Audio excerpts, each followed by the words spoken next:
Yeah, I thought it was a dominant performance, and playing against quality opposition. I think it's come away with the result, and the manner in which we got the result was really pleasing.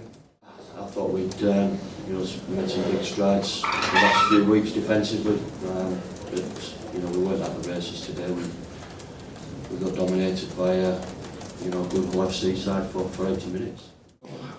How or why it happened, but obviously with a couple of injuries and players missing, we sort of went to our shell a little bit, and we'd still managed to sneak a couple of results, but the manner of the results probably wasn't great. But like I said, now we've got almost our strongest side on the field. We're looking on a far better side. We lacked any real intensity, any real aggression, and that's not been us the last few weeks. Very disappointed group.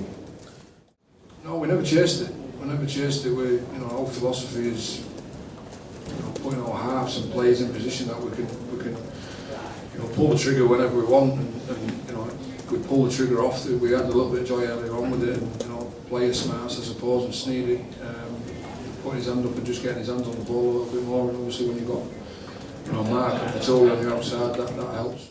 They just seem to get the noses through at every opportunity, and we struggle to contain that. We fought and tried to get back in the game, and we scored a couple of decent tries, but it's momentum. It's a big thing, and there were a couple of passes there that didn't quite go to the man. That had they gone to the man, it might have been a different game. But Hull FC were far too good for us today. I've been where Chris is obviously 5 or 6 weeks ago, and it's difficult. So what I thought was really pleasing for me was when we had opportunities we took them, and that was probably the difference between this week and last week against St Helens. The match was down the field all game, and we spoke about it at half time about being a little bit more aggressive, we need to front up a little bit, but it's not been a great day. It's a surreal game to watch. Obviously, when this game's played at home, there's a lot of hatred within the stands, and the hatred's still there today at one end and at the other end. And there's a lot of love in between, a lot of drunk, neutral. So it's